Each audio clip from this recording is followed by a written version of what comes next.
Bueno, procederemos a grabar. Buenas noches para todos.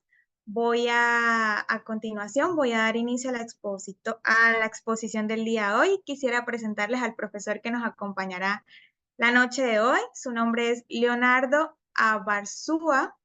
Es psiquiatra, especialista en adultos. Es graduado de la Universidad de Concepción. Posee un máster en espectro del autismo de la UFB de España. Tiene un diplomado en trastornos del espectro autista en niños y adolescentes de la Universidad de Chile.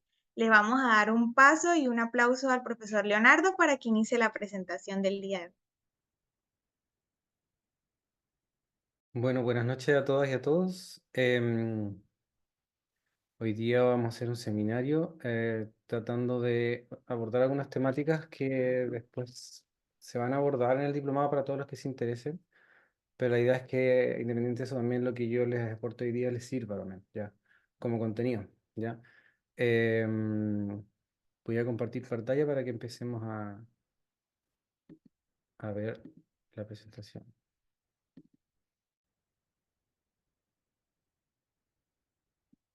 Cuénteme si se ve bien la pantalla, Súper. ¿sí? Ya. Ujú. Em, Como les mencionaba, tiene que ver con la temática del diplomado de manejo multidisciplinario de autismo en la adultez. Em, pero la idea no es solamente hacer un seminario para motivar a hacer el diplomado, obviamente es un motivo importante, pero la idea es que también este seminario en sí mismo les aporte, ¿ya?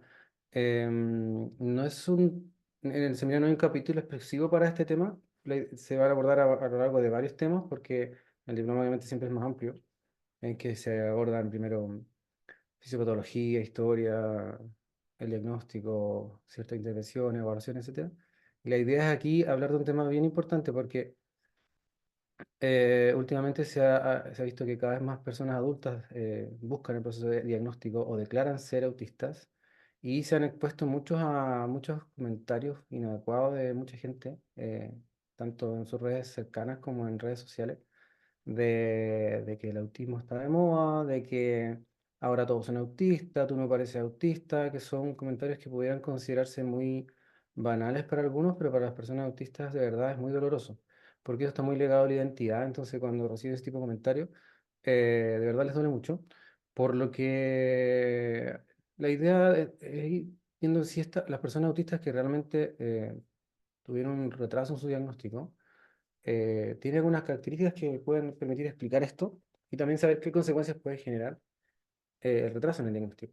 El seminario originalmente se llamaba Caracterizando a la persona adulta con diagnóstico tardío. Quise cambiar el nombre, aunque el sentido es el mismo, para evitar confusiones con el concepto de diagnóstico tardío, que lo voy a explicar en una diapo más adelante, ¿ya? Y el nombre que actualmente quise poner es Caracterizando a las personas autistas diagnosticadas en la adultez. El sentido es el mismo, pero para ser más preciso y evitar confusión con algunos conceptos. Em, bueno, primero tenemos que ver qué es el autismo, ¿ya? En primer lugar voy a referirme como autismo o espectro autista o trastorno espectro autista, todos como equivalentes y por eso prefiero siempre usar el concepto de autismo, que es más directo y breve. Según los criterios del DSM-5, el concepto oficial, el que uno ocupa en forma técnica, cuando uno tiene que hacer un informe, cuando tiene que registrar en ciertas plataformas, fichas clínicas, qué sé yo, es trastorno del espectro autista, ¿ya? Se clasifica dentro de los grupos de trastornos del neurodesarrollo, lo pongo entre comillas por algo en particular, y sus criterios diagnósticos como tal, en resumen, obviamente no todos los detalles, son deficiencias persistentes en la comunicación y la interacción social en diversos contextos, y son tienen patrones restrictivos y repetitivos de comportamiento, intereses o actividad, ¿ya? El CIE-11 hace poco, un par de años lanzado, ya se alineó con estos criterios. Em, Sin embargo, han surgido hartas voces y si bien la definición oficial sigue siendo esa, eh, aquí planteo, en base tanto en evidencia como en mi opinión, una definición algo más amplia, respetuosa, no oficial obviamente, y por eso puede ser modificable, perfectible, pero podríamos decir que entonces es una condición del neurodesarrollo, porque actualmente no se considera una enfermedad. Aún no tiene un origen conocido, y sus características centrales serían un estilo diferente de interacción social y comunicación social que en muchas ocasiones genera desafíos persistentes. Un comportamiento en el que destaca la preferencia por los patrones, la regularidad en la predictibilidad, la anticipación, lo que puede tanto generar desafíos cotidianos como contribuir al bienestar, ¿ya? Y un perfil sensorial habitualmente diferente que en muchas ocasiones puede generar malestar, ¿ya?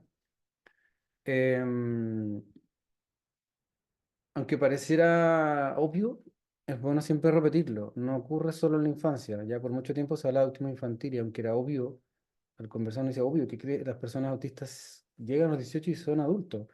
Pero aún así, por mucho tiempo, no se hablaba de autismo en adultez, aunque parecía obvio que iba a ocurrir, ¿ya? Las personas a los 18 no dejan de ser autistas o no dejan de existir, digamos. Entonces, obviamente hay que encargarse de eso. Y por lo menos el DSM-5 incorpora la idea de que puede diagnosticarse en la adultez, aunque no profundice tanto, pero importante tener clarísimo que no ocurre solo en la infancia, que sus manifestaciones clínicas aparecen típicamente en la etapa de desarrollo temprano, pero persisten durante absolutamente todo el ciclo vital, ¿ya? Y en muchos casos no se identifica hasta la adolescencia, incluso la adultez. Eh, en primer lugar, quiero, para hacer un paralelo, ¿cómo se realiza el diagnóstico en la infancia? Si bien yo no soy especialista en infancia, pero igual la idea es tener claro que se pueden detectar algunas manifestaciones de autismo desde los 6 meses de edad. Están tratando de buscar en mucha investigación en niños para buscar algunos marcadores, ya sea genéticos, conductuales o cognitivos, o de exámenes como resonancia o electroencefalografía para diagnosticar más tempranamente. Pero hasta hoy día, hasta lo que existe como recurso hoy día, es posible el diagnóstico clínico desde los 18 o 24 meses en adelante, con cierta seguridad. Aunque en general, incluso en países desarrollados como Estados Unidos, se suele realizar después de los 3 años la mayoría de las veces. O sea, el porcentaje de personas que logra diagnosticarse antes de eso es menor. La evaluación en niños incluye principalmente una entrevista a los padres, muy importante la entrevista a los padres en que se analiza la historia clínica y del desarrollo, como con detalle, no solamente buscando características autistas, sino que todo el desarrollo. Y hay que hacer una, obviamente, observación clínica en que se evalúa el desarrollo socioemocional, de comunicación y lenguaje, el desarrollo motor, habilidades adaptativas, cómo funciona la parte intelectual y obviamente buscar comportamientos que sean sospechosos o sugerentes de autismo. Y hay varias pruebas para cada área de evaluación, que si uno quiere hacer una evaluación completa, la idea es aplicar varias, pero y para valoración específicamente de características del espectro autista está el A2 y el ADR, que son pruebas con harta estudio en niños y adolescentes, pero que son sobre todo gold standard para investigación y a ninguna edad estos instrumentos son por sí solos diagnósticos, pero tienen mucho más relevancia en niños que en adultos. En niños, las terapias, o sea, hay intervenciones que se han estudiado, varios modelos, y las terapias conductuales y como modelos más bien educativos son el pilar del tratamiento. Se recomiendan sistemas educacionales con al menos 25 horas a la semana, con una instrucción lo más individualizada posible, con una baja proporción maestro-alumno, o sea, pocos alumnos por maestro, y con harto involucramiento familiar. Eh, hay varios modelos terapéuticos que tienen evidencia y se reconoce sí que la persona no es quien debe adaptarse al modelo, sino que el modelo debe adaptarse a la persona, ¿ya? ¿Qué modelos existen? Modelo ABA y sus derivados, que si bien tiene harta evidencia científica, recientemente, por sobre todo personas adultas, ha sido cuestionado por tratar como de fomentar tratar de convertir a la persona autista en alguien no autista, digamos, como tratar de inhibir características autistas, aunque algunas derivaciones han tratado de mitigar eso, pero para que sepan que igual hay críticas. Algunos modelos mediados por la familia, FLIRTime, RDI, PAC. Obviamente no voy a hablar de detalle de cada uno, pero para que sepan que hay varios modelos. Hay modelos más integrales que abarcan varias áreas, como el TEACH, el Denver, que es uno de los más ocupados. Intervenciones basadas en el desarrollo. Y algunas intervenciones focalizadas en autismo en áreas específicas como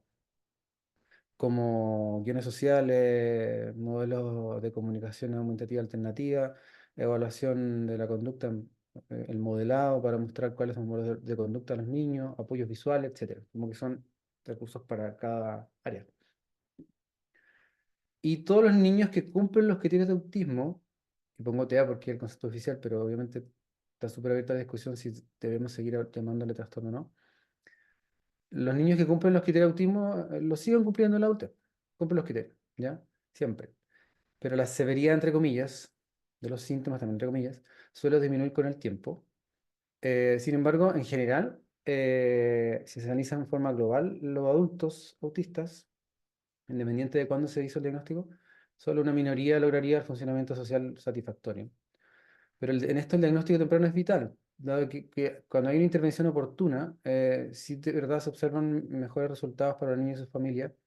Cada vez hay más programas que tienen evidencia que muestran que la intervención temprana puede ayudar a mejorar la habilidad, el resultado del desarrollo y las habilidades de adaptación, y también reduciendo el estrés de los padres y aumentando la independencia de los niños. Em, porque aquí está la explicación de por qué cambié el título, porque la idea es saber qué es diagnóstico tardío, ¿ya? Porque hay quienes que son diagnosticados en etapas más avanzadas, pudiendo pasar inadvertido por años, ¿ya? Incluso, yo, por ejemplo, he diagnosticado a personas de más de 60 años. Pero existe cierto consenso de que un diagnóstico de autismo es temprano cuando se realiza antes de los 3 años. Y no existe una definición, un concepto único de qué es diagnóstico tardío. Algunos ocupan para referirse a después de los 3 años, después de los 6 años, en la adolescencia, en la adultez. Entonces, al no haber un concepto unificado de lo que es diagnóstico tardío, preferí no ocupar el concepto y dejar claro que lo que voy a hablar hoy día es de aquellas personas autistas cuyo diagnóstico es realizado formalmente en la adultez. ¿Ya? Es necesario tener claro que hay varios desafíos y barreras para hacer el diagnóstico de espectro autista en adultos. En principio hay menos informantes, ¿ya? Entonces, muchas veces las personas que podrían informar, como dije, el niño ahí se hace harta entrevista a padres, cuando se evalúa adulto, a veces esos padres ya no están presentes porque pueden haber fallecido, no pueden estar ancianos, o como ha pasado mucho tiempo, pueden no recordar muchos detalles, entonces la calidad de información va a ser mucho menor, y la calidad de información que da una misma persona de sus recuerdos puede ser inexacto, precisamente porque la persona puede olvidar lo que ocurrió. También, según el contexto cultural, a veces se pueden minimizar algunas conductas que suelen ser no típicas, y no quiero decir anormales, sino no típicas, ¿no? Como por ejemplo que alguien grite o tenga algún cierto tipo de crisis emocionales que suelen minimizar y darle otro significado, lo que suele ocurrir harto en mujeres. Hay distintas trayectorias del neurodesarrollo, es decir, la maduración cerebral o la evolución de cada em, parte del cerebro encargada de la expresión de cada una de las características autistas es diferente. Entonces, en los adultos no van a ser, ninguno va a ser igual a otro. Algunos pueden tener más desafío en la comunicación, otros menos, otros más desafíos en el área conductual, en el manejo de emociones, en la flexibilidad para frente a los cambios o en temas sensoriales. Entonces vamos a ver mucha diversidad clínica y de cuáles son los desafíos y habilidades que tiene cada adulto, más que en los adolescentes y los niños. Entonces, y eso se va a evidenciar en hartas diferencias en cómo se expresa clínicamente cada una de las características centrales del autismo en cada adulto.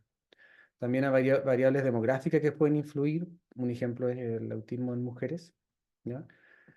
No hay instrumentos de diagnóstico específicos con sensibilidades y especificidad aceptables para diagnosticar adultos.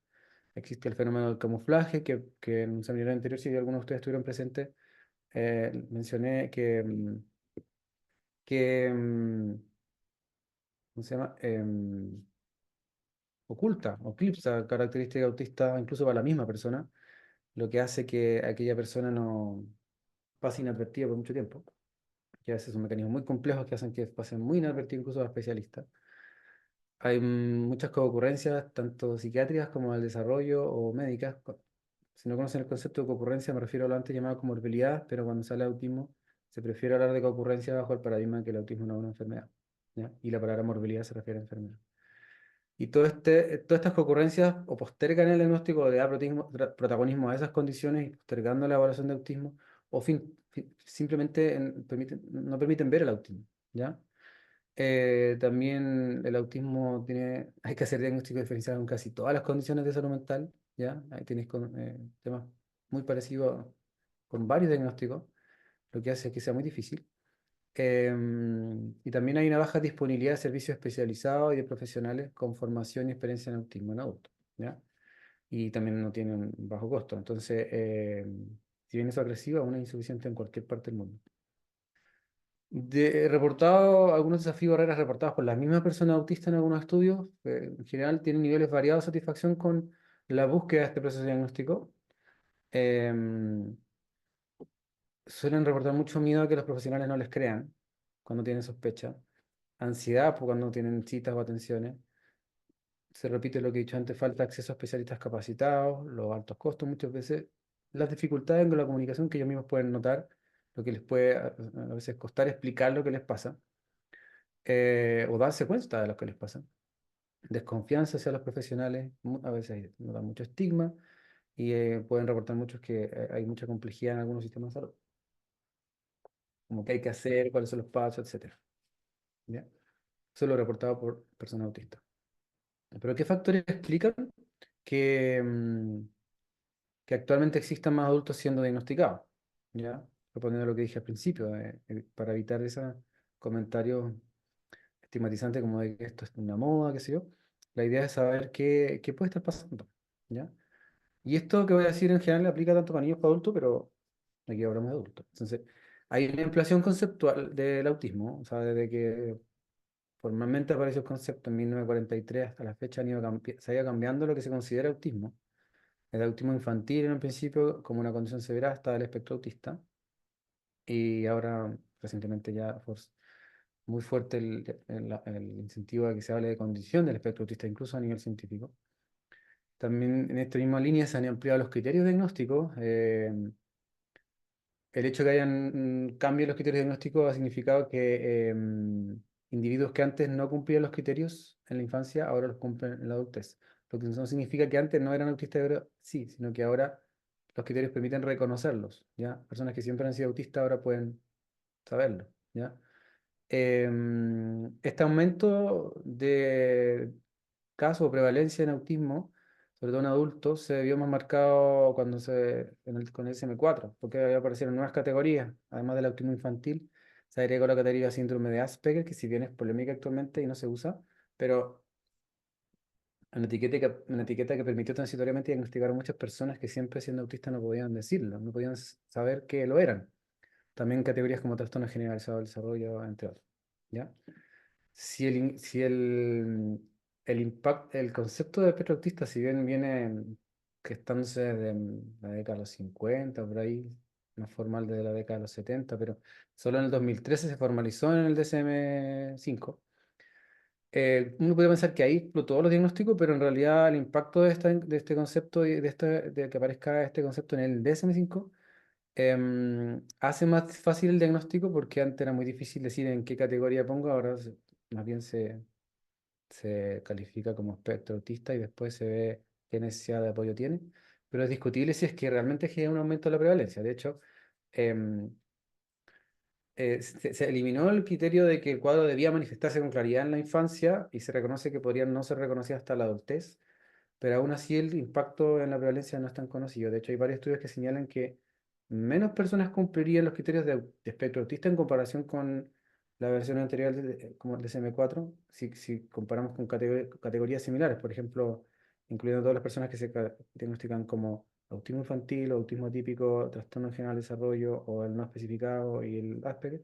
Todas esas categorías que ahora son parte del espectro autista, ahora muchas personas quedan como sin cumplir los criterios. ¿Ya? Y el impacto, obviamente, del C11 no ha sido medido porque es muy reciente. Em, y también otra cosa que puede explicar que haya más personas diagnosticadas, tanto en niños como en adultos, pero aquí es importante mencionar que esto también influye en la adultez, que los profesionales identifican casos con menos necesidad de apoyo. Y antes era solo identificar a las personas que tenían más necesidad de apoyo o antes llamados más severos. ¿Ya? Antes influía mucho el nivel socioeconómico en la realización del diagnóstico. Ahora, si bien eso influye porque los costos de los procesos diagnósticos, la atención y todo, pero cada vez la brecha se va disminuyendo. También hay estudios que comprueban que si hay sectores en que se conocen, que evalúan como qué pasa cuando hay un caso de autismo, qué pasa con las personas que viven cerca, sí genera un aumento de la sospecha y en la búsqueda de diagnóstico y en los diagnósticos en sí, en esas personas. Y se habla más del tema en medios de comunicación, incluyendo redes sociales, menos de lo que se debiera, pero se habla más que antes. También hay mayor conocimiento del concepto de camuflaje, aunque no está cuantificado cuánto influye esto. Y también hay mayor difusión de expresiones clínicas no basadas en estereotipos. Gente que no, uno dice no parece autista o que no cumplía con los estereotipos habituales. Están divulgando y la gente se está sorprendiendo de eso y eso está diciendo, "Ah, a lo mejor yo también tengo autismo, aunque pensaba que no." Eh, y una pregunta importante es si es posible que exista un sobrediagnóstico. Es una pregunta válida, obviamente, pero es como para responder las preguntas sobre... La idea es responderla en forma científica, en forma seria, no porque sí decir, ah, tú no pareces autista por esto y por esto, porque no miras, porque tú miras a los ojos, porque tienes amigos, porque no eres igual que mi sobrino, no sé. La idea es, y no atreverse a publicar esa ignorancia públicamente. La idea es como analizarlo científicamente y de verdad que la evidencia que hay es bien escasa, bien anecdótica. em, Indirecta, o sea, a veces como editoriales, cartas al director, como que muy poca evidencia científica de que pueda existir sobre diagnóstico de autismo en niños. Y un estudio solo encontré que en Estados Unidos, un estudio, digamos, serio, que muestra que hay personas, niños que pierden el diagnóstico, o sea, tienen el diagnóstico, adelante algunos dejan de tener el diagnóstico, pero ese estudio mostró que podía ser un 9% de los casos diagnosticados. Entonces, la poca evidencia, si se replicara estos resultados, podríamos decir que aún así el sobrediagnóstico no permite explicar por qué hay más casos de autismo y menos en adultos, pero estudios exclusivamente en adultos respecto no. Sí, estudio de prevalencia, pero no de si hay o no sobrediagnóstico. Entonces, hasta ahora no podríamos considerar que el sobrediagnóstico tenga evidencia de que realmente está influyendo en forma mayoritaria en el aumento de los casos. Dicho todo esto, veamos qué características pudieran tener las personas autistas que son diagnosticadas en la adultez. ¿Ya? Clínica o fenotípica, cómo se ve, cómo se observa. ¿Ya? Es posible que personas con lo que se llaman antes síntomas leves, o se llama así, de hecho, en las clasificaciones, pero lo pongo entre comillas para que vayamos cambiando el lenguaje, y que tienen suficiente apoyo social, no han mostrado signos de dificultad o deterioro hasta años bien posteriores, cuando empiezan a aumentar las demandas sociales. ¿Ya? Eh, y en muchas de estas personas, la primera sospecha puede ser personas fuera del círculo familiar o círculo cercano, profesor de educación superior, roommate o conviviente, empleadores, amigos, pareja, eh, colegas, etcétera. Suelen tener más de lo que existe hasta ahora de evidencia, personas con síntomas lo que se llama más internalizantes, sentir ansiedad, desánimo, burnout, etcétera, que externalizantes, que es la impulsividad. O sea, cuando hay síntomas más visibles, más elocuentes y disruptivos, es más posible que se haga una búsqueda diagnóstica que si no la hay. ¿Ya? En general, las personas de este perfil que se diagnostican en la adultez suelen tener historia de menos conductas disruptivas en el colegio, mayor motivación social que otras personas que se diagnostican más temprano, mejor comunicación no verbal en general. Sí, es bueno tener claro que varios de estos estudios, de estos datos son de estudios realizados en mujeres, ¿ya? O con predominio de mujeres. Entonces, no está claro si es una característica del diagnóstico en la adultez o de las mujeres. Tampoco se sabe si son características exclusivas del género. La mayoría de las personas adultas, o sea, que ha recibido el diagnóstico en adultez, en promedio lo hizo 8 años después de la primera evaluación que tuvieron algún servicio de salud mental. O sea, no se pesquisa inmediatamente cuando consultan, a pesar de que consulten por desafíos o dificultades. Las mujeres comparadas con los hombres tienen mayor atraso en la derivación a servicios de salud mental y una mayor edad al momento del diagnóstico, en promedio. Las personas autistas que se diagnostican en la adultez, cuando son diagnosticadas, se nota que tienen mayor alerta en la comunicación, o sea, están más hiperalerta a varias variables, lenguaje no verbal, cosas que puede ser que no ocurran en una persona que se diagnosticó en la niñez y que recibió intervención, que ya está educada, que se conoce más, que puede tener una identidad autista más fuerte desde antes, que puede estar menos alerta y ser un poco más libre. También, pero si esta alerta en adulto suele ser voluntaria, intencional y consciente, y es algo que suele generar cansancio, ¿ya? No es que fluya intuitivamente o naturalmente el darse cuenta del lenguaje no verbal, que sino, termina siendo como un análisis que hace la persona. Em, Cuando no existe un retraso evidente en el desarrollo o hay dificultades más sutiles y menos desafíos, tienden a ser en general identificados más tarde. Por ende, personas diagnosticadas en la adultez eh, suelen ser personas como tratando de decir algo general. No hay evidencia que diga sí, siempre es así, pero suelen ser más frecuentemente personas sin discapacidad intelectual, sin retraso en el lenguaje y que terminan siendo categorizadas como nivel uno con menos necesidad de apoyo. ¿Ya? Al contrario, el diagnóstico temprano suele realizarse más fácilmente en personas con más necesidad de apoyo, por ejemplo, que tengan un aislamiento social marcado, extremo, o que haya ausencia de contacto visual, no solo incomodidad, que las estereotipos, algunos movimientos o estímulos sean más frecuentes, más visibles, o más disruptivos, complejos, como por ejemplo conductas agresivas o de hacerse daño. Y también aquellas personas que tienen con dificultades concurrentes del desarrollo como discapacidad intelectual o trastorno del desarrollo del lenguaje. Las personas con diagnóstico más tardío, me refiero sobre todo a las personas que se diagnostican en la adultez, tienden a sufrir más problemas de salud mental concurrente y se postula que potencialmente están relacionados con el estrés prolongado asociado al constante esfuerzo de adaptarse a la vida diaria en una sociedad que es neurotípica, por decirlo así, y que muchas veces no quiere integrar estas diferencias. Eh, Hay mayor estrés generado por la percepción de estas diferencias, percepción de otros, en los casos que tienen menos necesidad de apoyos o tienen más leves, sobre todo porque que pueden haber faltas de herramientas interpersonales y comunicacionales y eso puede provocar ansiedad, depresión, síntomas relacionados con experiencias traumáticas, o hay más experiencias traumáticas, de hecho, hay más pensamientos suicidas, ¿ya?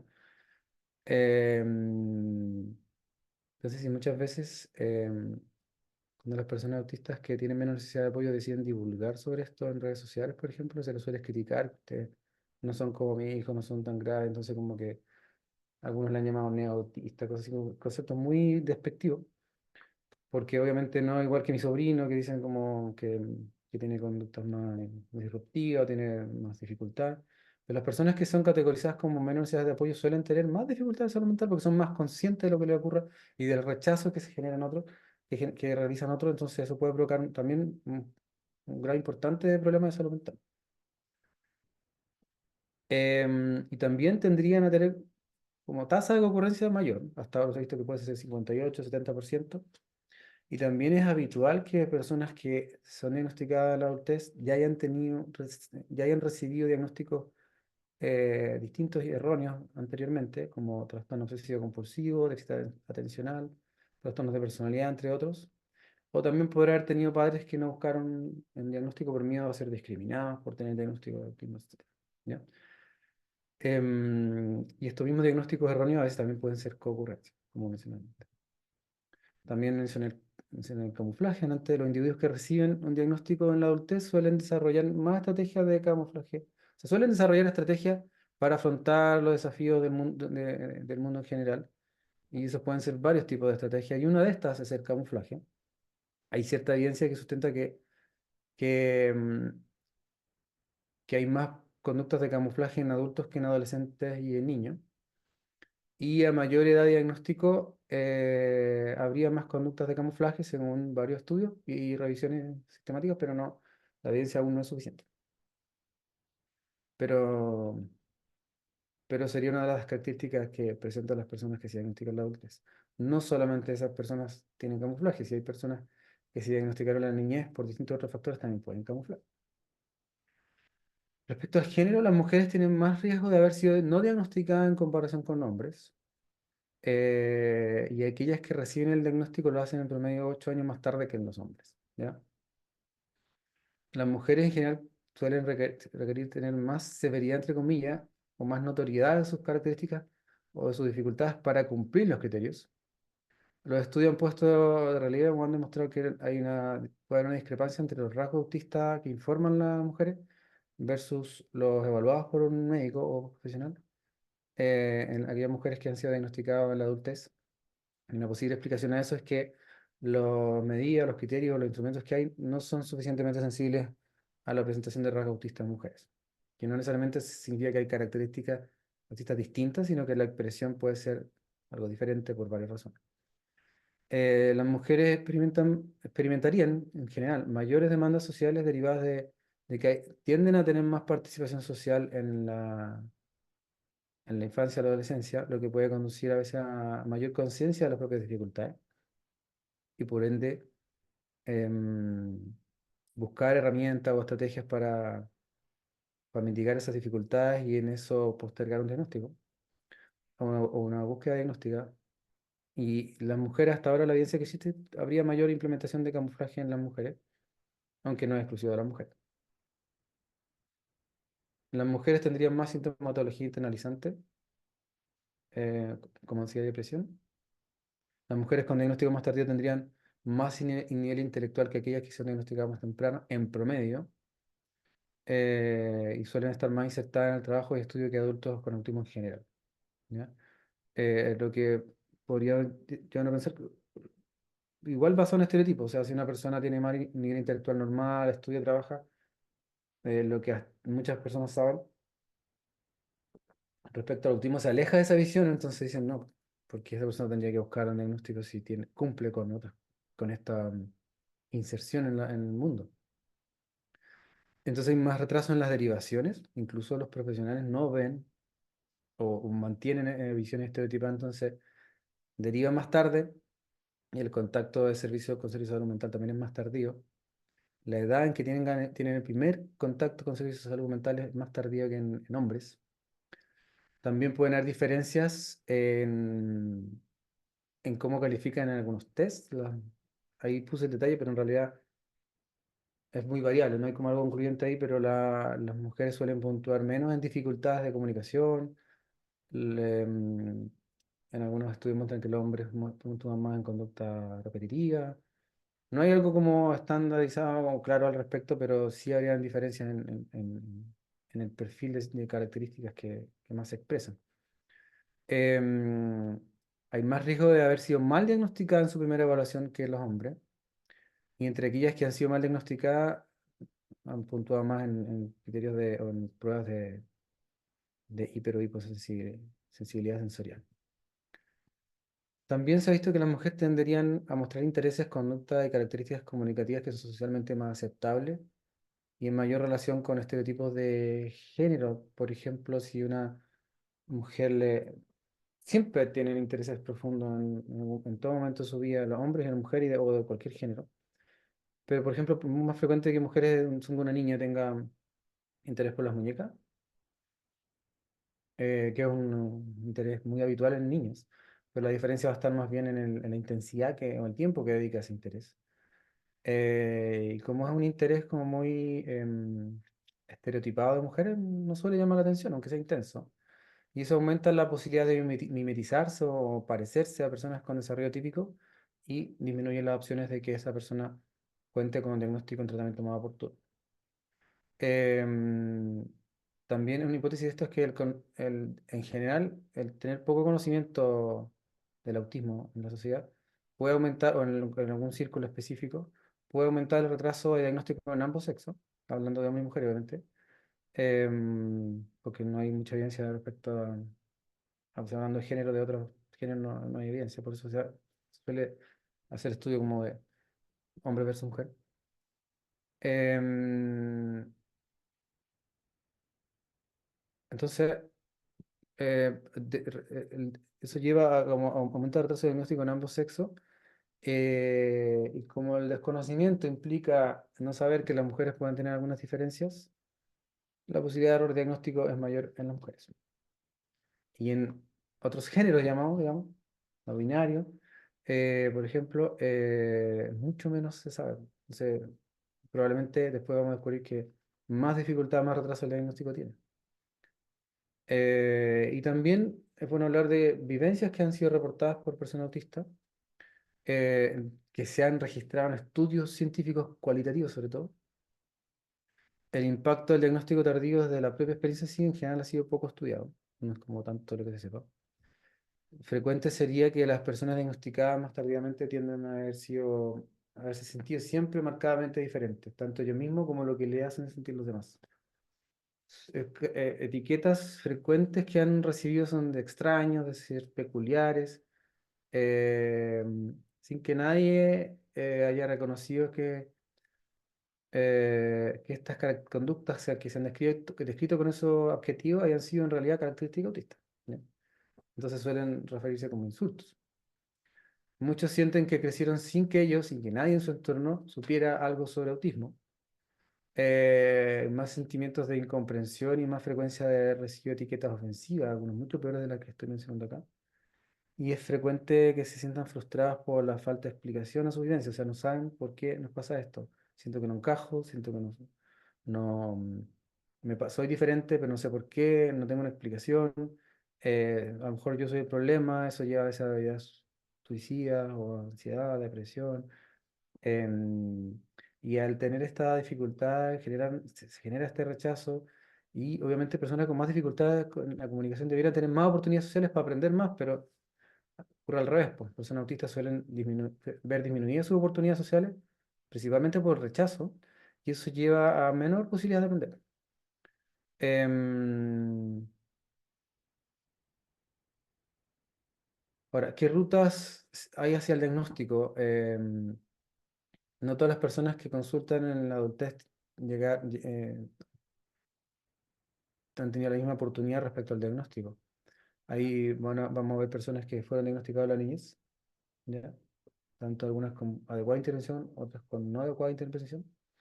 Vamos a recibir personas que se diagnosticaron formalmente en la adultez en una primera evaluación, que no es habitual, pero, van a haber personas que se diagnostican formalmente en la adultez luego de varios descartes previos, erróneos, obviamente. Eso va afectando obviamente harto la identidad, se sienten impostores frecuentemente. Aquellos que se diagnostican en la adultez después de primero haber diagnosticado las comorbilidades o concurrencias, ¿ya? Que nunca terminas de hacerle sentido completamente, como que sienten que no explica completamente lo que les ocurre. Em, Aquellos que reciben diagnósticos erróneos de otras condiciones o trastornos. También hay personas que realizan un autodiagnóstico que deciden no buscar proceso diagnóstico formal, ya sea porque no les interesa, porque no quieren experimentar, tener experiencias de rechazo de parte de profesionales o no quieren que invaliden sus vivencias o también por temas de costo. ¿Sí? Y también hay autistas que no tienen diagnóstico aún. Obviamente es imposible saber cuáles, quiénes. Hay estudios que evalúan, hacen pruebas para personas que no tienen diagnóstico y ahí uno puede tener una idea, pero en el fondo ahí tienden a saber que son autistas. Pero hay muchas personas que aún no tienen diagnóstico y no saben que son autistas y que conviven con los desafíos de ser autista sin sospechar aún que lo son y eso eh, genera muchas dificultades. ¿Ya? Entonces, las personas autistas diagnosticadas la adultez que van a ver en sus consultas, en sus evaluaciones, en la vida diaria, van a ser siempre muy diferentes en cómo fue ese proceso diagnóstico para ellos. Y eso también puede generar diferencias en cómo se expresa el autismo o cómo enfrentan el mundo en general. La mayoría, el diagnóstico lo realizan de manera formal, pero sí hay un porcentaje importante que solo se queda con el autodiagnóstico. Según estudio, la mayoría se autoderiva, o sea, por sus sospechas consulta y el resto derivados por profesionales. La mayoría busca diagnóstico en el sistema privado y en general una primera evaluación son realizadas por otros profesionales antes que por el psiquiatra. ¿Qué motiva a las personas para buscar un diagnóstico? Eso es variable, pero en general quieren buscar una explicación. a veces se dieron cuenta por sí solos que podían ser autistas y a través de libros, de programas de TV. Hay las fotos de un personaje de una serie que hace de autista en la serie y es autista en la vida real. O por ver un familiar, es frecuente que porque sus hijos le diagnostican autismo empiezan a sentirse identificados y a darse cuenta que a ellos les pasaba siempre lo mismo. Las posibilidades de un diagnóstico a veces les genera esperanza, a pesar de la incertidumbre que trae, les genera esperanza de que algo bueno les puede traer. También a veces sí se sienten bien identificados, pero necesitan una confirmación externa para identificarse. Y también a veces las personas más bien necesitan apoyo en áreas específicas como lo social, en temas sensoriales, algunos otros problemas de salud mental, y necesitan recibir esos apoyos, ¿ya? Y un diagnóstico les permitiría recibirlo de forma más fluida. El diagnóstico de la adultez, para muchos participantes de un estudio que el que sale abajo en la cita, muchos estuvieron conformes con el proceso de encontrar un adecuado servicio diagnóstico, pero también muchos otros describieron que el proceso puede ser a veces confuso, lento, con mucho estrés, con alto costo y con escasez de profesionales que en ese caso se reportaron a nivel de médicos, pero en general muchos reportan que sienten que hay escasez de profesionales que trabajen con adultos autistas. ¿Qué debiera de tener qué debiera incluir un buen proceso de diagnóstico en adultos? Perdón, se me fue la... Espérame un segundo.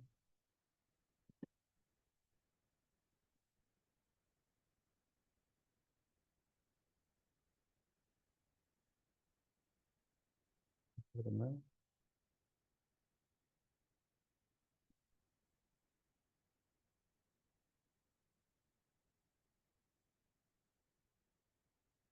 Discúlpame,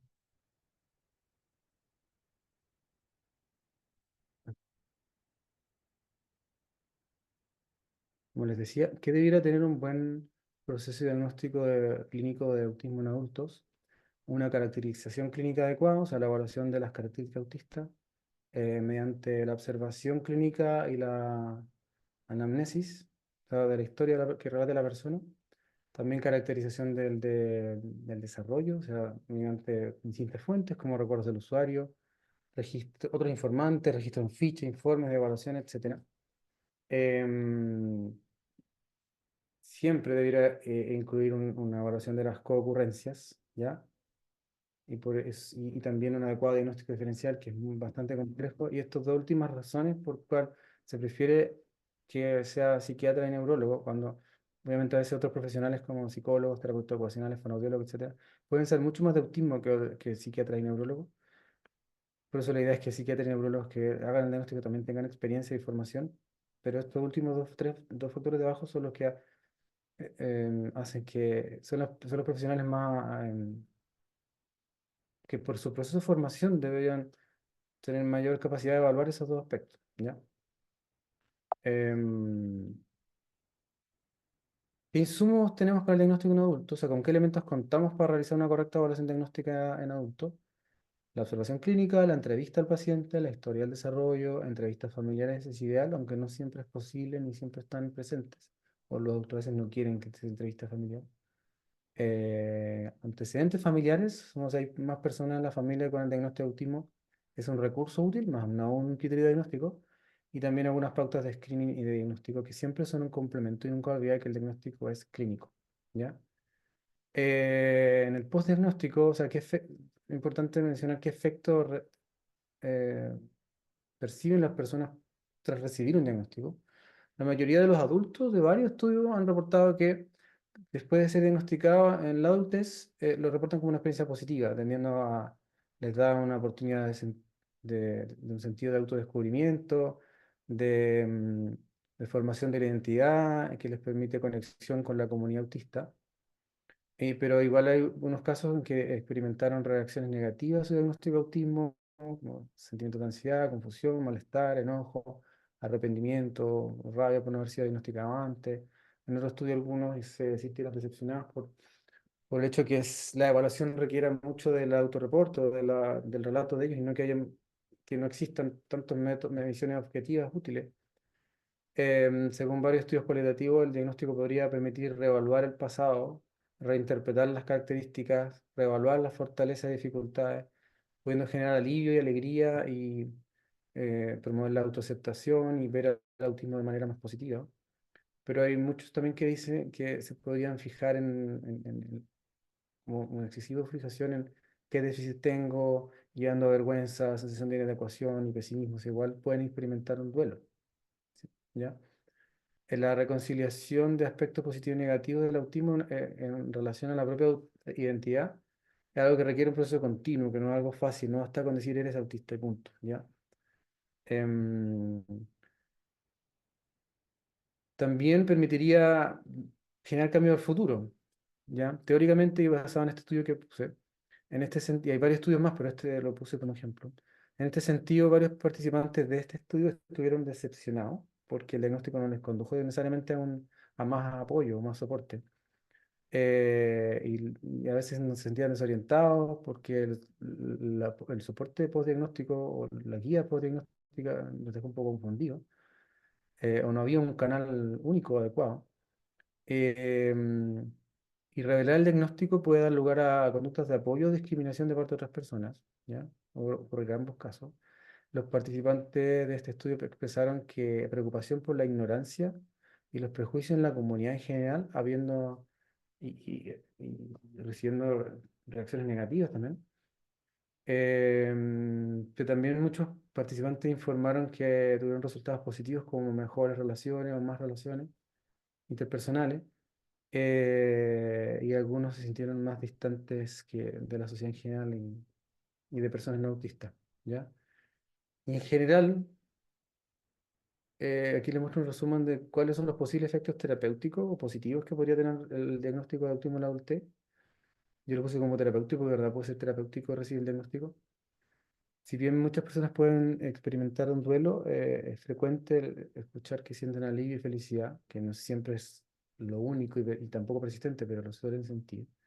Se liberan de falsas etiquetas, pesado, mala persona, cruel, frío, poco empática, etcétera. Ya se empiezan a dar cuenta de poco que esas etiquetas nunca les correspondieron. Se hace una nueva interpretación y elaboración de la trayectoria que ha tenido la persona. Como dije antes, se revalúa los desafíos y fortalezas. Frecuente que se empiezan a perdonar a sí mismos y también a terceros, como familiares. Pueden decir, no, mis papás no sabían de esto, entonces no tenían cómo saber. Entonces, en lugar de seguir rabiados porque sus padres no les ayudaron, ahora pueden entender que a lo mejor no supieron ver esto, ¿ya? Se da la oportunidad a la autocomprensión, autoaceptación y a ser más compasivos consigo mismo, con la propia identidad. Disminuir el estigma muchas veces, si es que se educa bien por lo menos lo cercano, y también el autoestigma. Mucha gente dice soy torpe, soy raro, soy esto, y empiezan a decirse menos de esa manera. Una cosa importante es que abre la oportunidad de que se cuiden más, ¿ya? Seleccionar más los contextos en los que quieren ir, no forzarse a algunas cosas, etcétera.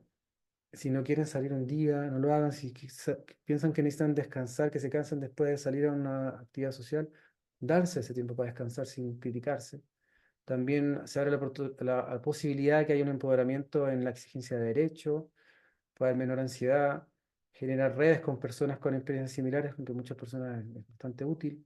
Y también se abre la posibilidad de recibir intervenciones terapéuticas específicas y efectivas.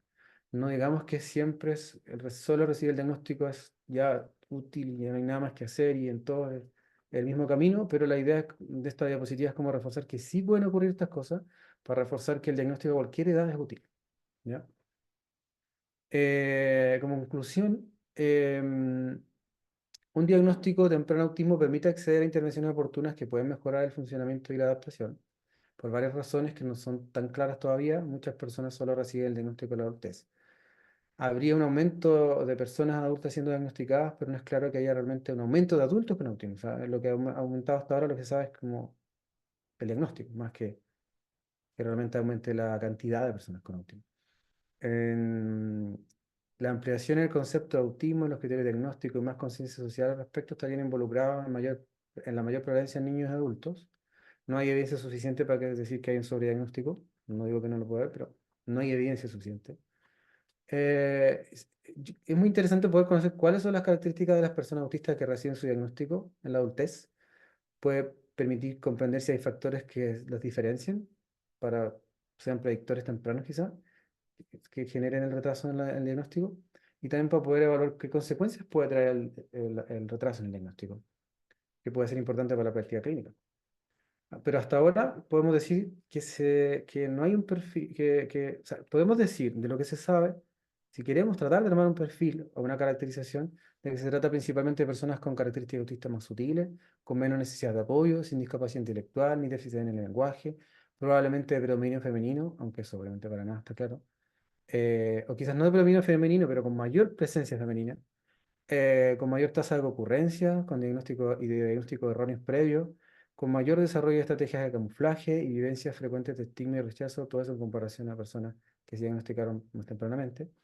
Pero, aunque sería ideal alguna vez llegar a tener más claro esto, no existe un perfil uniforme y claro de características de las personas autistas diagnosticar la AUT, y obviamente, aunque una frase repetida, etcétera, pero se necesita mayor investigación. Las motivaciones para buscar un diagnóstico son variadas, pero hay cada vez más evidencia de que es posible optar a tener una mejor calidad de vida tras recibir el diagnóstico. Y es necesario mejorar la concienciación social, mejorar las herramientas diagnósticas en la adultez, aumentar que cada vez haya más profesionales capacitados para hacerlo y establecer y perfeccionar las intervenciones terapéuticas para lograr esta mejor calidad de vida, porque tampoco existe tanta estandarización de qué intervenciones hay que realizar, ¿ya? Más bien las intervenciones se adaptan a la persona, pero no hay programas tan estandarizados como los niños. Y obviamente para ello es indispensable que todas y todos colaboren, ¿ya? Muchas gracias.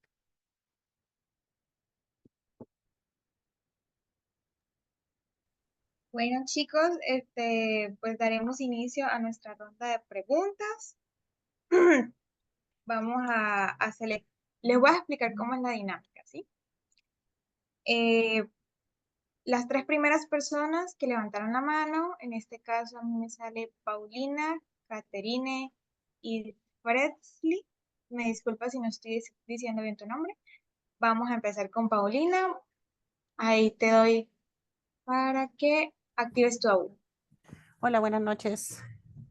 Buenas noches. Primero agradecer al especialista por crear esta instancia con información bastante valiosa. Yo estuve también en el seminario anterior que fue del camuflaje y se me aclararon bastantes dudas. Me alegro por eso. Sí, entonces ahora más que nada, bueno, yo soy terapeuta ocupacional. Quedé así como con una duda, más que nada, como hablaba, claro, el diagnóstico que debe ser clínico, entonces lo debe avalar, digamos, o certificar un psiquiatra, un neurólogo. Sin embargo, terapeutas, educadores diferenciales están certificadas, incluyéndome para aplicar pautas como el ADR o el A2. Sin embargo, hay especialistas del sector público, porque me ha tocado ver casos que con un diagnóstico tardío, por ejemplo, a los 12 años de un usuario con TEA, se pone en duda porque tuvo los diagnósticos erróneos anteriormente, oposicionista desafiante, déficit atencional con hiperactividad. Entonces, mi pregunta es, si cuando realizo el A22, el ADR y se hace el diagnóstico clínico, pero, por ejemplo, hay un electroencefalocardiograma que no muestra algún hallazgo. ¿Puede el profesional descartar un posible autismo? ¿Qué transcefalograma dices tú?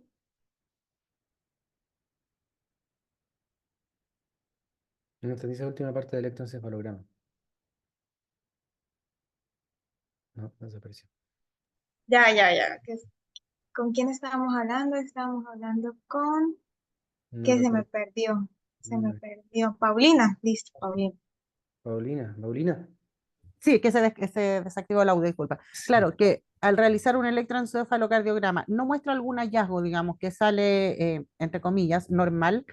eh, ¿Pueden descartar un autismo? Porque esa es la respuesta que dio, por ejemplo, una neuróloga. El electroencefalograma no tiene absolutamente ninguna utilidad para diagnosticar autismo, ¿ya? Claro, claro, Uno eso yo puede lo llegar tengo. a encontrar algunos hallazgos que pueden ser sugerentes, pero no es para nada utilizado en diagnóstico de autismo. Entonces, si no hay hallazgos de ningún perfil, ni alterado ni no alterado, Ujú. los encefalogramas son no es criterio ni para confirmar ni para descartar autismo.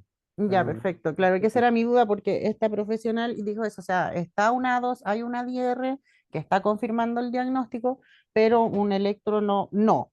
Entonces, No. descartó el diagnóstico que lo aprobó un neurólogo particular y ella al ser neurólogo del sector público dijo no, es déficit atencional.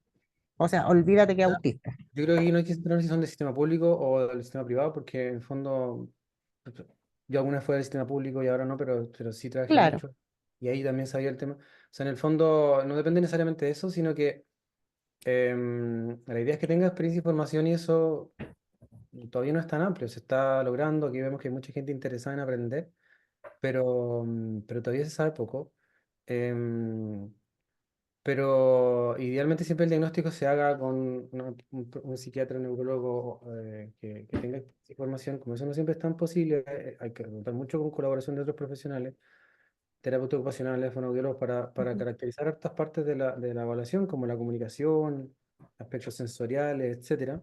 claro. El A2 y el ADR, o sea, si tienen los dos las pruebas como compatibles, es altamente probable que el diagnóstico te presente, pero aún no podemos decir que solo con eso se hace el diagnóstico, sino que tiene que estar, como tú dijiste, validado no validado por el hecho de que tengamos el poder de validar, sino porque se supone que psiquiatras y neurólogos deberían tener más posibilidad de descartar y comparar con otros diagnósticos y evitar esa confusión, porque a veces hay criterios que se parecen mucho. ¿Ya? Claro, porque hay como un borderline entre el TDAH y el TEA. Entonces hay, Bueno, no y sé, tampoco a veces algunos signos muy diagnósticos, parecidos. a veces pueden ser diagnósticos diferenciales, pero tampoco son excluyentes, muchas veces se dan en conjunto. ¿Ya? Claro, Pero la claro, respuesta definitiva sí, obviamente ese de electroencefalograma, ignóralo. O sea, para el diagnóstico no tiene ningún peso. claro. ¿Ya? Ya, pues, muchas gracias. Y, Listo, eh, vamos a seguir con Presley. Me disculpa si pronuncio mal su nombre. A ver, ¿me escuchan? ¿sí? Perfecto. Ya. Mire, me presento. Yo, si bien no soy profesional de la salud, soy dos cosas. Soy recientemente, bueno, ya un año diagnosticada de autismo en la adultez con 26 años y también soy ayudante de cátedra universitaria ocasionalmente externa y tenemos este semestre y el próximo semestre tenemos alumnos con autismo universitario y vamos a tener el próximo semestre dos más. Entonces me genera la duda porque primero que todo, ¿cómo caracterizan bien al adulto autista en cuanto a lo que son diagnósticos? Porque al menos caso personal, no voy a hablar por el caso de los jóvenes con los que me ha tocado compartir cortesía a la universidad, me pasó mucho de que, bueno, de que la psicóloga a la que fui a la primera me mandó a hacerme los análisis correspondientes, los estudios, para ver el tema del autismo, porque yo fui con una ansiedad muy gigante y me dijeron, tú eres autista.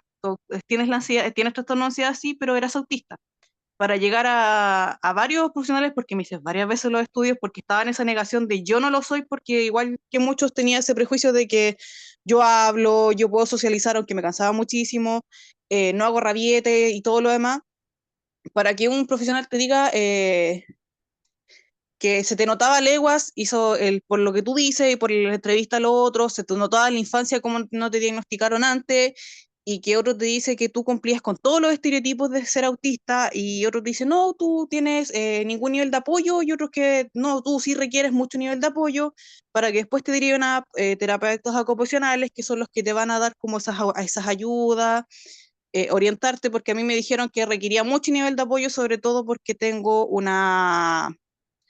eh, un alto grado de evitación sensorial y de sensibilidad sensorial para llegar a un terapeuta que de partida tampoco es muy especializado en adultos, sino que era más en adolescentes, que te mire, que te quede diciendo que si bien tú requieres tantos niveles de apoyo, no sabe cómo apoyarte porque lo básico tú ya lo haces, y básicamente después de entregarte un diagnóstico en el que me cuestionaron todo de tú eres, no lo eres, puede ser, sí, ¿por qué no te diagnosticaron antes? Donde básicamente se me trató de culpa a mí porque no tuve un diagnóstico en una edad temprana para tener el apoyo que correspondía para llegar al profesional que supuestamente va a apoyarme, eh, porque tengo tres diagnósticos, en los que todos me catalogan en el espectro autista, pero uno dice que no requiere un nivel de apoyo y otro que requiere un nivel mediano de apoyo para que el terapeuta en el fondo me deje en nada de que no, pues nadie me puede brindar ese apoyo donde yo carezco, que es en habilidades sociales. Y me pasa lo mismo porque lo comenté con los chicos con los que estoy lidiando en la universidad y que tienen exactamente las mismas dificultades, están aliviados porque tienen un diagnóstico, pasaron por todas las derivaciones y ¿cuál es el apoyo que hay? Nada. Entonces, ¿cómo se definen esos niveles de apoyo y esa caracterización en el adulto que no se da en la infancia? Porque no sé si una cosa aquí en la región, al menos en Concepción, que es de donde yo soy, que no hay un especialista enfocado en adultos, o es una cosa de que no hay un parámetro claro de cómo brindar esas redes de apoyo según el nivel que se requiere en un autista adulto funcional. No sé si me dio a entender. No, si fijaste, si bien esto, como dije, no puedo armar un perfil, lo que sería ideal, pues, para tener claro cómo es el adulto autista que diagnostica la adultez, es muy diverso igual, siempre. Pero es muy recurrente estas características que quizás tú misma tienes, como de lo que se describe como funcional, pero que en el fondo es como hablar, digamos, tener amigos, tener pareja, haber estudiado o trabajar. Y que eso no es criterio de nada en realidad, ¿ya? Eso es la realidad de cada uno, no es criterio diagnóstico o descarte diagnóstico, ninguna parte sale que eso sea criterio de algo. Em, todas las personas autistas necesitan apoyo, ¿ya? Entonces, esto que hace el DSM-5 es como un intento de categorizar un poco para sacar el concepto de gravedad, aunque siga hablando de severidad, pero para seguir diciendo, no seguir diciendo que hay personas autistas severas y otras leves, porque si bien estigmatiza un poco y también porque no es rígido eso.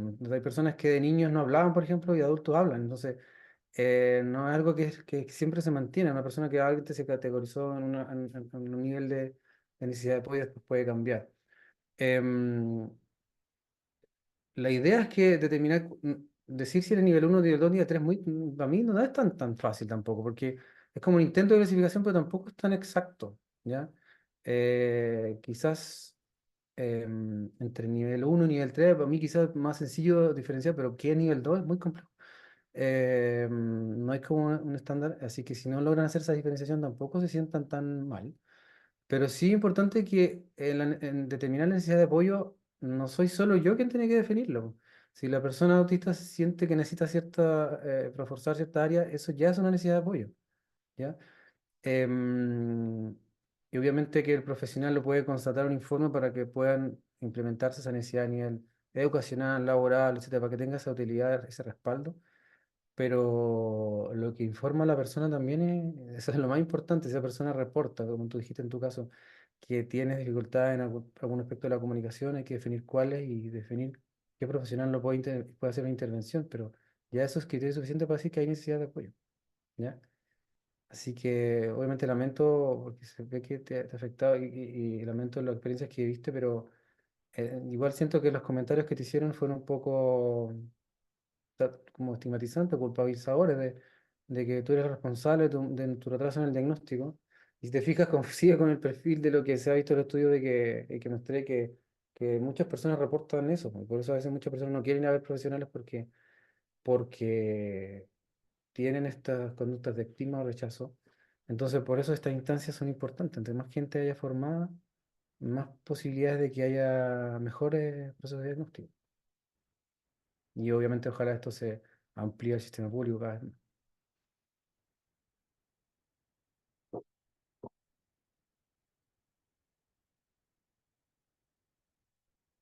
Eso. Pero he respondido medianamente la pregunta. Alguien dice acá abajo, ojalá haya certificaciones oficiales. Y yo creo que ojalá sea el camino, como que ya hay una certificación oficial, esta persona puede investigar, etc. Pero obviamente por ahora son propuestas. Muy bien. Seguiremos con Cecilia Galvez.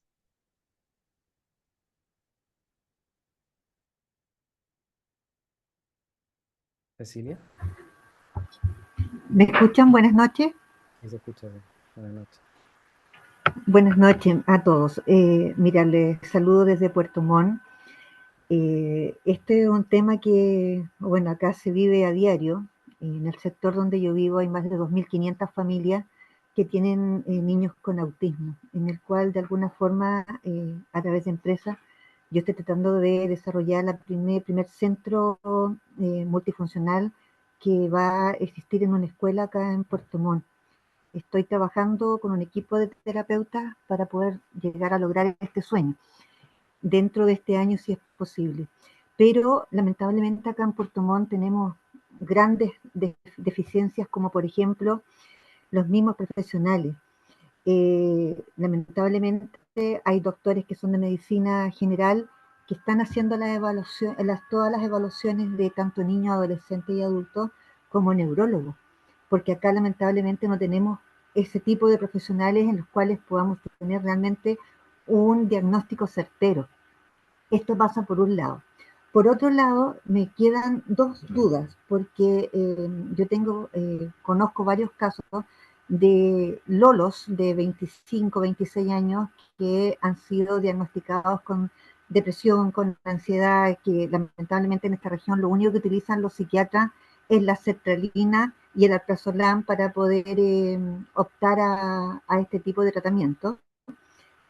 ¿Qué específicamente recomienda usted, doctor, en base a su experiencia, como protocolo o examen clínico a seguir para este tipo de adolescente o adulto en este caso, que ya de alguna forma han sido diagnosticados toda la vida con ansiedad y depresión y realmente lo que tienen es, todo diagnostica a un autismo? Y lo segundo es, se recomienda seguir, cuando ya se diagnostica a un adulto, se recomienda seguir con la misma terapia psiquiátrica en el sentido de mantener el alprazolam, mantener la sertralina como ansiolítico o antidepresivo, o solamente seguir una terapia netamente con un terapeuta ocupacional, con un psicólogo. ¿Qué recomienda usted en esta área? O sea, en lo que es evaluación clínica, obviamente, respondiendo a una pregunta, no voy a alcanzar a darte toda la información que se necesita.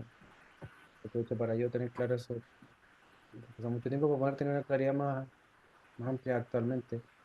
Pero debiera haber una evaluación que no sea corta, digamos. O sea, yo, por ejemplo, con harta experiencia y formación, al menos necesito una hora completa. En los casos más claros, pero a veces se necesitan más sesiones, ¿ya? Entonces, es muy poco probable que en 30 minutos se logre hacer un diagnóstico o un descarte diagnóstico. Y esa evaluación debe incluir al menos análisis detallado yo lo separo en tres áreas, ¿ya? Como todos los aspectos sociales y comunicacionales, incluyendo eh,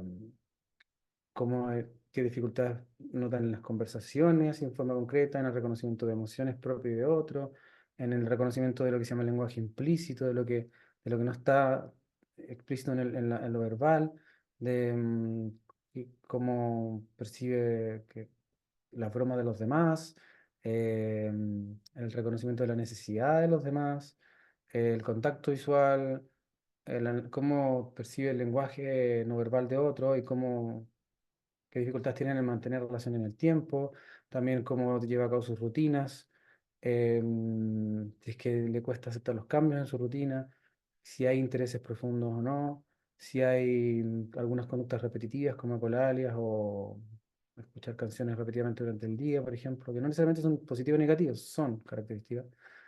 Si hay alguna tendencia como a rigidez o mayor dificultad para cambiar de idea o de pensamiento, y también un perfil sensorial detallado que pueda analizar no solamente los cinco sentidos que ya conocemos, audición, visión, olfatos, gusto y tacto, sino también sensaciones internas como el hambre, la sed, la saciedad, el sueño, el dolor, el calor, el frío, la necesidad de ir al baño, etcétera, ¿ya? O sea, tiene que tener todo eso caracterizado. Y a veces uno ve a una persona, por ejemplo, en mi caso, puedo ver a una persona y sospecho de forma importante que esa persona es autista, pero no basta con eso, tengo que hacer una caracterización de todo eso. Y tienen que haber características desde la niñez temprana, aunque las personas no se acuerden de todo. A veces no vamos a tener esa información completa del desarrollo, pero tenemos que tener, de nuestra historia tenemos que obtener esa información. Y siempre aparece esa información, ¿ya? Y si tenemos dudas, si la persona, el psiquiatra, el neurólogo no se siente capacitado, que es válido reconocerlo, digamos, si no tiene nada malo, ahí es cuando también tienen que colaborar otros profesionales, por ejemplo, Si bien no son entrevistas diagnósticas, pero que un terapeuta ocupacional haga un perfil sensorial aporta harta información y agiliza el camino para el diagnóstico porque obtiene en una evaluación toda esa información. Un fonoaudiólogo puede hacer una evaluación completa de la comunicación y ver qué aspectos hay dificultades. Em, el A22 y el ADR son un complemento y si están presentes y si son compatibles, que obviamente que apoyan el diagnóstico y hacen más probable el diagnóstico, pero por sí solos no van a poder permitir hacer el diagnóstico. Eso como guía general. Obviamente no puedo dar tanta información en tan poco tiempo, pero ¿qué es lo otro que habías preguntado? De los medicamentos. No hay ningún medicamento para autismo, ¿ya? Se han estudiado, pero todavía no hay nada, ¿ya? Si alguien le dice este es el medicamento del autismo, no existe. Sí, lo único que tiene evidencia comprobado de que sirve para la irritabilidad y la impulsividad del autismo es la risperidona y el aripiprazol. Los otros medicamentos son medicamentos para eventualmente concurrencias o comorbilidades, porque las personas, a veces son errores diagnósticos, los diagnósticos de depresión o ansiedad, pero a veces muchas veces ocurren al mismo tiempo, digamos. Entonces, esos aspectos se pueden tratar con medicamentos similares a la sertralina, la alprazolam, es un medicamento que debe ser el desterrado ya porque es muy adictivo, pero medicamentos similares como clonazepam o clonazepam igual tienen cierta utilidad si se usan bien. Em, y no es que el diagnóstico en sí haya que cambiar la farmacología, sino que hay que identificar más bien qué otros diagnósticos tiene esa persona, si hay déficit atencional, si hay trastorno de ansiedad generalizada, si hay ansiedad social, además si hay depresión, si hay epilepsia u otros diagnósticos posibles. Y esos son factibles de tratar con fármaco, ¿ya? Y eso es lo que permite decidir qué fármaco ocupar, ¿ya? O si hay que hacer ajustes o no. No el diagnóstico de autismo en sí. El diagnóstico de autismo en sí permite, sí, la risperidona y el ibuprofol son útiles y tienen evidencia en irritabilidad impulsiva, pero no en otras características, ¿ya? Pero es muy habitual que haya SIDA, por eso se ocupan mucho los antidepresivos, aproximadamente un 70% de ese tipo de cogollo. Doctor, muchas gracias por su aporte y bueno, tal como le digo, yo igual por otra vía lo voy a contactar porque nos gustaría que nos pudiera apoyar en algunos conceptos en el proyecto que estamos realizando, si es posible. Ya pues. Muy Ahí amable, muchas gracias. una forma fácil de contactarme es por mi Instagram, @leonardo_abarzúa. Ok, muchas gracias. Eh, Profe, Leonardo guión bajo, para escribirla aquí. Leonardo_abarzúa. Abarzúa. Entonces, para finalizar, pues damos gracias al profesor Leonardo por su presentación del día de hoy. Leonardo, te doy la palabra para que dejes invitados a todos los participantes de la noche de hoy para que se animen a este nuevo curso. Bueno, yo les puedo decir que yo, a pesar de que tenía un máster ya en autismo, yo hice el diplomado de autismo, de este diplomado el año pasado, ¿ya? Porque me pareció importante que este es un campo en que tenemos que aprender entre nosotros, ¿ya? O sea, todos nos podemos enseñar entre nosotros. Y yo puedo tener mucho conocimiento, pero a veces otro profesional me puede enseñar algo que yo no sé, ¿ya? Entonces quise hacerlo para saber, porque era el primer diplomado que existe, no sé, en Iberoamérica, yo no he visto otro, ¿ya? Por lo menos. Y quise conocer cómo estaba y conocer lo que opinan otros profesionales. Em, y me pareció bien, pues, me pareció bien implementado. Conozco a la directora, conozco a los docentes, he hecho red con ellos, hemos trabajado conjunto con varios de ellos y veo las modificaciones que también se hicieron para este año. Entonces veo que un equipo flexible a aceptar las sugerencias, porque en esto hay que ir aceptando las sugerencias, las opiniones de todos ustedes. Si bien no hay un título de por sí que califique a alguien de experto en autismo, sí se va a aprender desde la historia del autismo, de la fisiopatología, de posible etiología, em, características clínicas en adultos, como el proceso diagnóstico, todas las evaluaciones que se pueden hacer y cómo se deberían hacer, tanto a nivel multidisciplinario, digamos, no solamente a nivel médico. Y también qué intervenciones pueden recibir, no solo también a nivel médico, sino en todos los niveles, para que la persona que haga el diplomado tenga una visión general bastante amplia de qué debiera pasar, de cómo debiera evaluarse intervenirse una persona con autismo, ¿ya? Así que yo creo que está en un alto nivel. No hay una clase en sí que hable igual que de lo que hablé hoy día, así como concentrado, sino que entre varias clases se van a mencionar varios aspectos de los que mencioné hoy día. Pero la idea es, les quise, se inscriben o no, la idea es poder entregarles un material que les sirva. Pero sin duda que hacer el diplomado es un gran aporte. Bueno, muy agradecido por haber compartido sus conocimientos esta noche, Leonardo. Chicos, anímense para que entren a este curso que va a dictar el profesor Leonardo. Espero que los haya animado esta noche y hayan quedado con este abrebocas, que es el seminario. Eh, bueno, profe, creo que quedamos así. Eh, Buena noche, procederemos a hacer el sorteo. Entonces, Muchas gracias a todas y a todos. bueno, voy a dejar de grabar, procederemos a hacer el sorteo.